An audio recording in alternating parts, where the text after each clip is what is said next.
हम त्रिपुरा के अंदर एक लोकप्रिय सरकार के सानिध्य में जो डबल इंजन की सरकार है, डबल स्पीड के साथ विकास और त्रिपुरा के सर्वांगीण विकास के लिए कार्य कर रही है, तो दूसरी ओर हम सबके सामने धार्मिक क्षेत्र में भी हो रही प्रगति, जहां हमारे लिए उल्लेखनीय है, लेकिन वहीं बगल में आपकी हजारों किलोमीटर से जुड़ी हुई सीमा के अंदर जो हमारे बंधुगण रह रहे हैं, उनकी क्या स्थिति है, यह आप सबसे किसी से भी छुपी हुई नहीं है।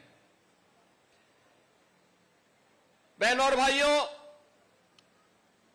हम सबको इस बारे में ध्यान रखना होगा। धर्म एव हतोहंति धर्मो रक्षति रक्षिता। अगर आप धर्म की रक्षा करेंगे तो धर्म आपकी रक्षा करेगा, लेकिन अगर आप अपने स्वार्थ के लिए उस धर्म का बलिदान कर रहे हैं तो वह धर्म भी आपके साथ उसी प्रकार का व्यवहार करेगा। हमारी सनातन मान्यता रही है, यतो धर्मस् ततो जय, और यही हम सब की शिक्षा है।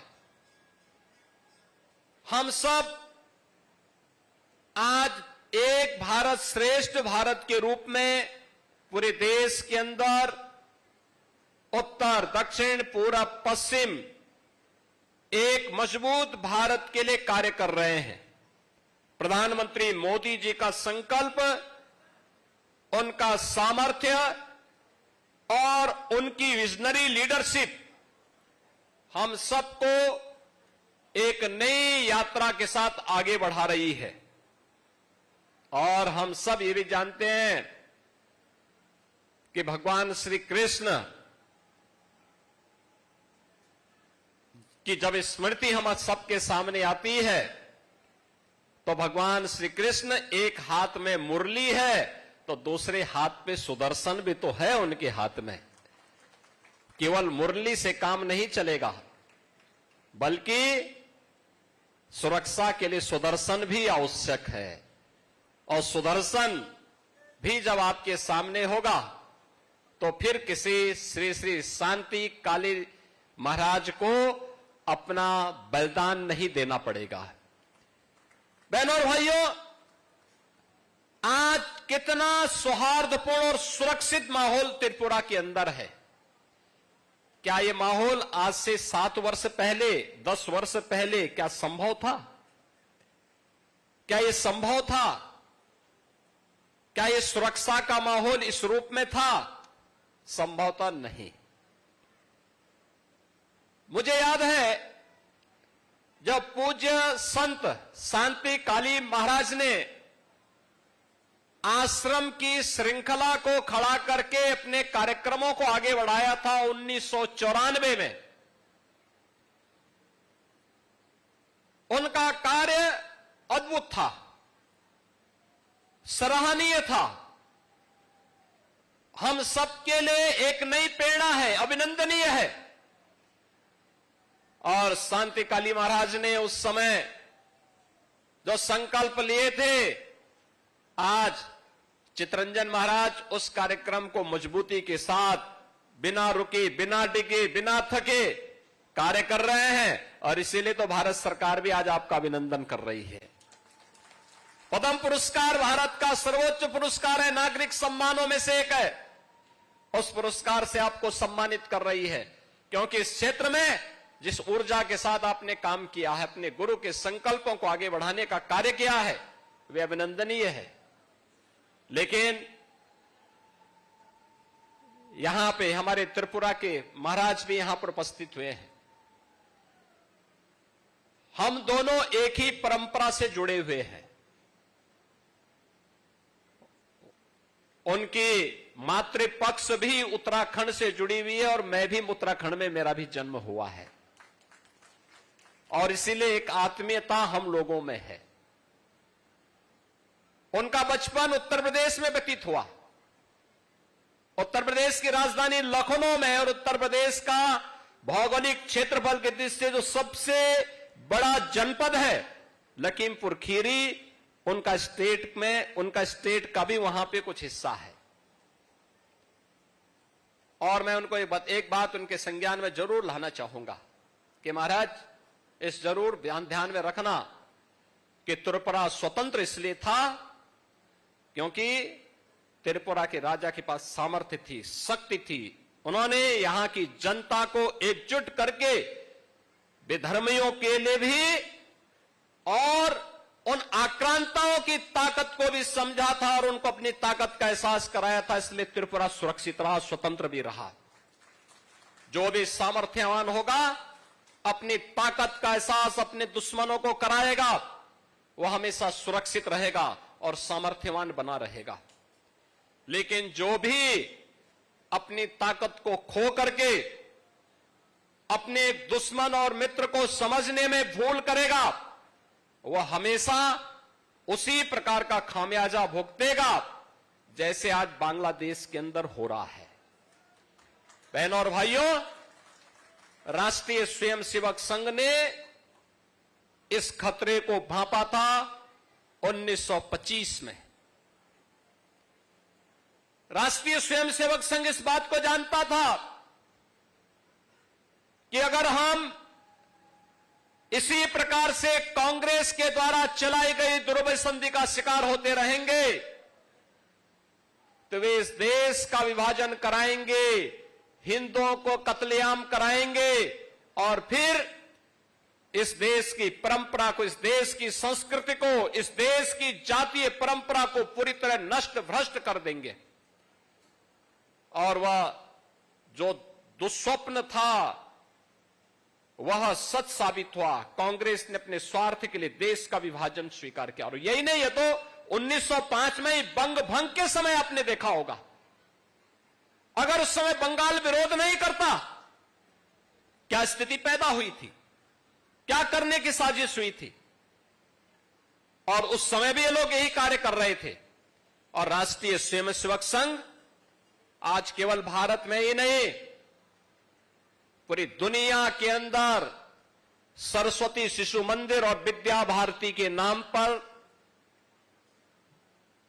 हजारों शिक्षण संस्थानों का संचालन कर रही है। उसकी पहली विद्यालय की शुरुआत 1950 में गोरखपुर से होती है, इसलिए मुझे याद है गोरखपुर से इसकी शुरुआत होती है। गोरखपुर में इसका शुभारंभ होता है। आज हजारों स्थानों पर राष्ट्रीय स्वयंसेवक संघ विद्या भारती और सरस्वती शिशु मंदिर के माध्यम से भारत की संस्कृति, भारत की परंपरा, भारत के धर्म और संस्कृति का पालन करते हुए हजारों शिक्षण प्रशिक्षण संस्थाओं का संचालन कर रही है, सेवा के प्रकल्पों का संचालन कर रही है। 1 लाख से अधिक गांवों में एकल विद्यालय संचालन का काम अकेले विश्व हिंदू परिषद पूरे देश के अंदर जनजातीय क्षेत्रों में कर रहा है।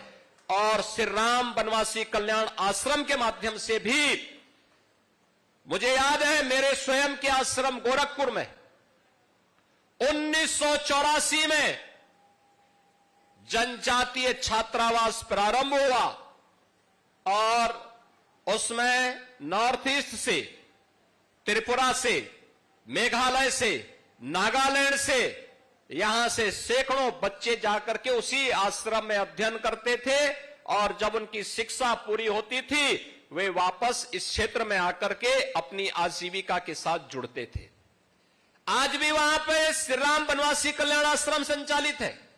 हमारा दूसरा आश्रम एक और जनपद बलरामपुर में है, वहां पर भी ट्राइबल बच्चों के लिए स्कूल भी बना है और छात्रावास का संचालन उस आश्रम के माध्यम से होता है।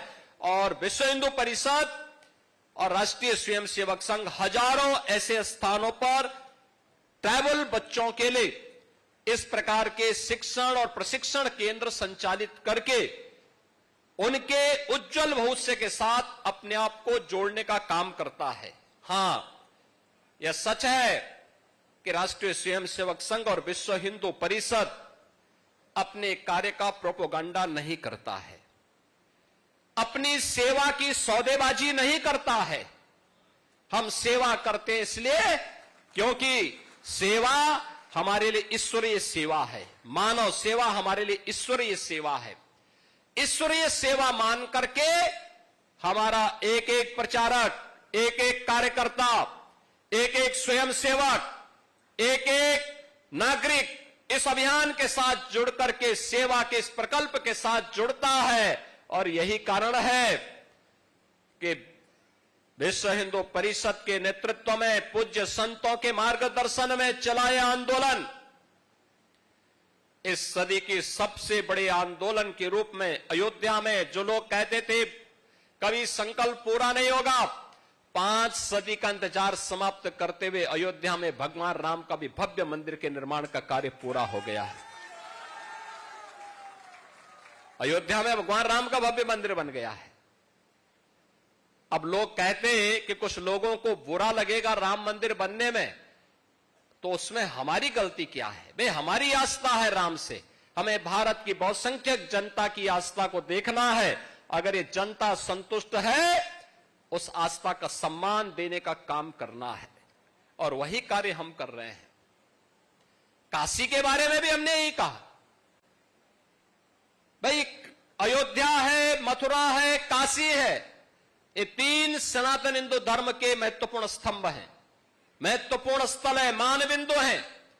और आज नहीं तो कल तीनों स्थान फिर से हिंदू धर्म और आस्था के प्रतीक के रूप में जैसे आज पूज्य हैं, उसी भव्य रूप में आगे बढ़ते हुए दिखाई देंगे। कोई संदेह नहीं होना चाहिए। हमें एक दूसरे की आस्था का सम्मान करना चाहिए। सनातन धर्म तो सर्वे भवन्तु सुखिनः सर्वे सन्तु निरामया की बात करता है, लेकिन ये तभी जब हम स्वयं सुरक्षित हों। हम ही सुरक्षित नहीं है तो हम दूसरों की सुरक्षा की बात कैसे करेंगे? पहले सुरक्षित होना, पहले अपने लोगों को सुरक्षित करना, फिर सबकी सुरक्षा और सबके सम्मान की बात करना। और यह आज की आवश्यकता है। आज इस देश के अंदर जब हम मजबूती के साथ भारत को दुनिया की एक बड़ी ताकत बनाने की दिशा में प्रधानमंत्री मोदी जी के नेतृत्व में निकले हैं, हम सबको इस बारे में मानना पड़ेगा कि अब भारत का समय है, भारत का समय है।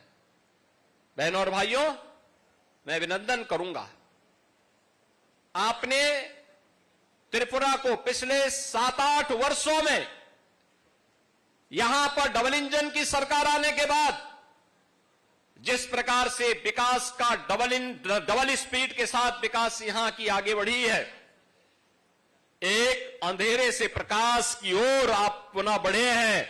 और आज त्रिपुरा तेजी के साथ आगे बढ़ता हुआ राज्य के रूप में न केवल बड़े बड़े हाईवे बना रहा है, एयर कनेक्टिविटी की बेहतरीन सुविधा उपलब्ध करवा रहा है, बल्कि लोक कल्याणकारी कार्यों के माध्यम से लाखों गरीबों के लिए प्रधानमंत्री आवास योजना की सुविधा हो, या इस सदी की सबसे बड़ी महामारी के दौरान एक एक नागरिक के घर में राशन की सुविधा फ्री में उपलब्ध करवाने का कार्य, वैक्सीन उपलब्ध करवाने का कार्य, यह कार्य पहले क्यों नहीं हो पा रहा था? पहले होने में क्या समस्या हो पा रही थी? लेकिन जब अच्छी सरकार आती तो ऐसे कार्य होते हैं, विकास के कार्य, गरीब कल्याणकारी योजनाओं का कार्य, जगह जगह कनेक्टिविटी के कार्य, इलेक्ट्रिसिटी पहुंचाने का कार्य, हर घर नल के माध्यम से लोगों को शुद्ध पेयजल उपलब्ध करवाने का कार्य, हर घर में शौचालय पहुंचाने का काम। ये डबल इंजन की सरकार ने तो भेदभाव नहीं किया, भारतीय जनता पार्टी ने तो भेदभाव नहीं किया किसी के साथ। सबका साथ, सबका विकास हमारा संकल्प है, मोदी जी का मंत्र है, हमने उसे अंगीकार किया है। बिना भेदभाव के सबको पहुंचाएंगे। लेकिन अगर कोई सुरक्षा में सेंध लगाएगा, तो सुरक्षा में सेंध लगाने का जवाब भी देने के लिए तत्पर होना ही पड़ेगा। और उसी दिशा से आज यहां पर हम चितरंजन महाराज के इस कार्यक्रम के साथ जुड़े हुए हैं। याद रखना, ईश्वरीय ताकत तभी आपके साथ फलीभूत होती है जब आप भी कार्य करेंगे, आप भी बढ़ेंगे। और मैं तो अभिनंदन करूंगा कि इतनी बड़ी संख्या में संतों की उपस्थिति यहां पर इतनी बड़ी संख्या में संतगण अगर जुड़ जाएंगे किसी कार्य में, तो उसको तो सुरक्षित होना ही होना है, क्योंकि संत प्रतिनिधि हैं, ईश्वरीय सत्ता के प्रतिनिधि के रूप में इस धराधाम पर आकर के लोग कार्य कर रहे हैं। और जैसे चित्त महाराज ने कार्य किया है, हमारे यहां बोलते हैं ना, ब्रह्मा विष्णु और महेश, ये तीन शक्ति के प्रतीक हैं, सत चित्त और आनंद। तो सत्य के प्रतीक तो शांति महाराज हो ही गए, चित्त के प्रतीक चितरंजन महाराज हो गए, और अब त्रिपुरा में आनंद की उपस्थिति के लिए हम सबको मिलकर के काम करना है। यह अभियान निरंतर आगे बढ़ना चाहिए। आज अनुकूल सरकार है, अनुकूल परिस्थितियां हैं, इन अनुकूल परिस्थितियों में हमें कार्य करना है और कोई भी ऐसी स्थिति नहीं पैदा होने देनी है जो बांग्लादेश की पुनरावृत्ति करने का दुस्साहस यहां पर कर सके। बहनों और भाइयों, आज आप शांतिपूर्ण माहौल में अपने पर्व और त्योहार मना पा रहे हैं, कोई चिंता की बात नहीं। दुर्गा पूजा का आयोजन भव्यता के साथ होगा। क्या आज से 10 वर्ष पहले संभव था? कठिन था, बहुत कठिन था, विघ्न बाधाएं आती थी। ये केवल यहीं पे नहीं था, उत्तर प्रदेश में भी था, नहीं होते थे। पर्व और त्योहार आते थे, दंगे शुरू हो जाते थे। पर्व और त्योहार आते थे, दंगे शुरू होते थे, गुंडागिर्दी होती थी, बहन बेटियां सुरक्षित नहीं थी, नौजवानों के लिए एम्प्लॉयमेंट नहीं था, कहीं कोई सुविधा नहीं थी। और आज यूपी में भी डबल इंजन की सरकार आई, सुरक्षा का माहौल मिला, दंगाइयों के लिए बुलडोजर भी दिया गया, और साथ साथ भक्तों के लिए राम मंदिर का निर्माण भी कराया गया। और जब अयोध्या में राम मंदिर का निर्माण का कार्य प्रधानमंत्री मोदी जी के नेतृत्व में मूर्ति प्राण प्रतिष्ठा का कार्यक्रम संपन्न हो रहा था, जब चित्त महाराज वहां पर थे, इनकी आंखों में आंसू थे। मैं देख रहा था, मैंने वह दिन भी देखा है जब चित्त महाराज अपने पूज्य गुरुदेव की हत्या के बाद विश्व हिंदू परिषद के उस समय के अंतर्राष्ट्रीय कार्यकारी अध्यक्ष सर्वे अशोक सिंघल जी के पास आए थे कि मेरी सुरक्षा क्या करूं मैं। और उस समय अडवाणी जी ने उन्हें सुरक्षा प्रदान की थी और फिर उन्हें कहा था कि आप त्रिपुरा में जाइए, आपको सुरक्षा मिलेगी। और वहां जब अयोध्या में राम मंदिर के मूर्ति प्राण प्रतिष्ठा के कार्यक्रम समारोह में अतिथि के रूप में आए थे, उनके आंखों में आंसू इस बात को लेकर के थे क्योंकि अयोध्या में राम मंदिर का निर्माण हो, यह संकल्प शांति काली महाराज का भी संकल्प था। अपने गुरु के संकल्प को पूरा होते हुए देख करके उनकी आंखों में आंसू थे कि मेरे गुरु की आत्मा को शांति मिल रही होगी कि हमारा एक संकल्प पूरा हो रहा है, और इसीलिए वह वहां पर उस कार्यक्रम के साथ जुड़े थे। मैं अभिनंदन करूंगा इस संत को, और मैं आप सभी का आह्वान करूंगा, जितने संत हैं, जितने यहां पे श्रद्धालु बैठे हैं, जितने भक्तगण बैठे हैं, ये संत उसी परंपरा का पालन कर रहे हैं। याद रखना, विधर्मी को जब भी अवसर मिलेगा और जब भी वह ताकतवर होगा, वह अपनी उस मनसा के अनुरूप कार्य करेगा। कहीं पे शांति काली महाराज की हत्या करेगा, कहीं स्वामी लक्ष्मणानंद जैसे संतों की हत्या करेगा, लेकिन हमें इन लोगों को फिर से अवसर नहीं देना है। इसके लिए अनुकूल सरकार, अनुकूल परिस्थितियां, इन संतों के साथ खड़े होकर के धर्म के प्रचार के लिए अपना कार्य करिए, लगिए।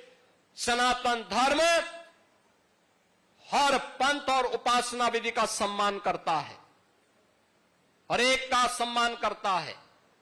हमारे यहां बौद्ध हो, जैनी हो, सिख हो, उपासना विधि में आप किसी भी परंपरा को मानने वाले हो, आप देवी को माने, आप कृष्ण को माने, आप तंत्र की परंपरा को माने, आपके लिए इसमें भेद नहीं, लेकिन हमें इस बात को मान के चलना चाहिए कि हमारा देश सुरक्षित रहना चाहिए, हमारा धर्म सुरक्षित रहना चाहिए। और इसके लिए हमें आह्वान करना होगा कि फिर से किसी शांतिकाली महाराज को, किसी स्वामी लक्ष्मणानंद जी को अपना बलिदान देने की नौबत ना आने पाए। इसके लिए इन संतों का सानिध्य लेकर के धर्म जागरण के इस पवित्र अभियान को आगे बढ़ाने की आवश्यकता है। और मैं आपको आश्वस्त करता हूं, आप सभी लोग आगे बढ़ेंगे तो हम भी आपके साथ खड़े होंगे, आपके साथ मिलकर के इस अभियान को आगे बढ़ाने में पूरा सहयोग करेंगे। मैं भी आपको इस बात के लिए आश्वस्त करता हूं, हर प्रकार का सहयोग हम लोग करेंगे। ये डबल इंजन सरकार के मुखिया स्वयं त्रिपुरा के अंदर डॉक्टर मानिक सरकार जी यहां बैठे, शाह जी यहां बैठे हैं, मानिक शाह जी यहां बैठे हैं, श्री विप्लव देव जी यहां बैठे हैं, श्री राजीव भट्टाचार्य जी यहां बैठे हैं, हमारे तमाम यहां त्रिपुरा के महाराज यहां बैठे हैं, हमारे पूज्य संत जन यहां बैठे हैं। इन सबका सानिध्य एक साथ मिलकर के बनेगा तो त्रिपुरा को फिर से माता त्रिपुर सुंदरी के पवित्र धाम के रूप में विकसित होने में, एक विकसित राज्य के रूप में, आत्मनिर्भर राज्य के रूप में स्थापित होने में बहुत देर नहीं लगने वाली है। अब अच्छी दिशा में एक कार्य आगे बढ़ चुका है और हमें उस दिशा में मिलकर के फिर कार्य करना है, लेकिन अपने मित्र और शत्रु को पहचानने की ताकत को भी पालना होगा। अगर हम पालेंगे, अगर हम सही तरीके से ही दिशा में आगे बढ़े तो हमारा भविष्य उज्जवल होगा, कोई हमारा बाल बांका नहीं कर पाएगा। और हमें इस दिशा में पूरी पवित्र हृदय के साथ आगे बढ़ने की आवश्यकता है। मैं यहां पर से चित्त महाराज को इस बात के लिए अभिनंदन करूंगा, उन्होंने बहुत वो किया। यद्यपि यहां पर जो कार्यक्रम था शांतिकाली महाराज का, उनका बलिदान दिवस 27 अगस्त को पड़ता है और उस दिन हमारा कार्यक्रम यहां पर था। यहां पर उस समय एक आपदा आ गई थी, कार्यक्रम स्थगित हुआ और मैं भी इस बात को मानता था कि हो सकता है कार्यक्रम हो गया हो, लेकिन डॉक्टर मानिक शाह जी का फोन और पूज्य संत चितरंजन महाराज स्वयं लखनऊ पधारे। उन्होंने कहा कि मैं तो कार्यक्रम हम लोगों का वहां पर तभी होगा जब पूज्य संतों का सानिध्य मिलेगा और आप भी उस कार्यक्रम में अगर भागीदार बनेंगे तो हमें अच्छा लगेगा। मैंने कहा भाई, आपके पूज्य गुरुदेव ने धर्म के लिए, देश के लिए अपने आप को बलिदान किया, हमारा दायित्व तो बनता है कि उनकी स्मृतियों को आगे बढ़ाने के लिए कुछ भी योगदान कर सकें। जब आप कहेंगे हम आपके बीच उपस्थित होंगे। और आज बहनों और भाइयों, मुझे बहुत अच्छा लगा आपकी श्रद्धा देख करके, आपका समर्पण देख करके, धर्म के प्रति आपकी निष्ठा देख करके, अपने इन जनजातीय बंधुओं के बीच में रह करके 150 बच्चे इस आश्रम में रह करके शिक्षा का अध्ययन कर रहे हैं। एक आश्रम में 350 बच्चे हैं, एक में 250 बच्चे हैं। ये सभी बच्चे भारत के कर्णधार बनेंगे, भारत को एक नए भारत के रूप में, विकसित भारत के रूप में स्थापित करने की नींव चितरंजन महाराज के द्वारा रखी जा रही है। और इसमें हम सबका सहयोग मिलना चाहिए, पूरा सहयोग मिलना चाहिए। और याद रखना, अयोध्या में राम मंदिर का निर्माण हो या फिर त्रिपुरा में त्रिपुर सुंदरी, मां त्रिपुर सुंदरी के मंदिर के सुंदरीकरण और पुनरुद्धार कार्य का जो कार्यक्रम यहां पर प्रारंभ किया है डबल इंजन की भारतीय जनता पार्टी सरकार ने, ये दोनों विकास और विरासत की कड़ी को आगे बढ़ाने का ही अभियान है। याद रखना, दोनों साथ साथ चलने चाहिए। धर्म भी साथ चलेगा तो साथ साथ हमें अपने सुरक्षा और समृद्धि के लिए भी उसी सतर्कता के साथ कार्य करना है। आज के इस अवसर पर हम सब मिलकर के इन अभियानों को आगे बढ़ाएंगे। एक पक्ष यह, दूसरा बांग्लादेश के हालात क्यों हो रहे हैं, इस पर भी चिंतन करने की आवश्यकता है। कौन लोग इस हालात के लिए जिम्मेदार हैं? 1947 के पहले कौन लोग थे जो लोग भारत के विभाजन का पक्षधर बनकर के मुस्लिम लीग की मंशा को और कांग्रेस की सत्ता लोलुपता के चक्कर में पड़ करके भारत के दुर्भाग्यपूर्ण विभाजन के लिए जिम्मेदार है। उन लोगों के बारे में सही जानकारी देने की आवश्यकता है। याद रखना, अगर उस समय के समाज ने, बहनों और भाइयों, उस समय के समाज ने पहले जो आंदोलन किया था 1905 में बंग भंग का जो अंग्रेजों की साजिश थी, जैसे उसे विफल किया था, ऐसे ही मुस्लिम लीग की साजिश को विफल करने के लिए उस समय का कांग्रेस नेतृत्व और जोगेंद्र नाथ मंडल ये मिलकर के अगर मुस्लिम लीग की मंशा पर पानी फेरने का काम करते तो कभी भी ये पाकिस्तान जैसा नासूर नहीं बनता।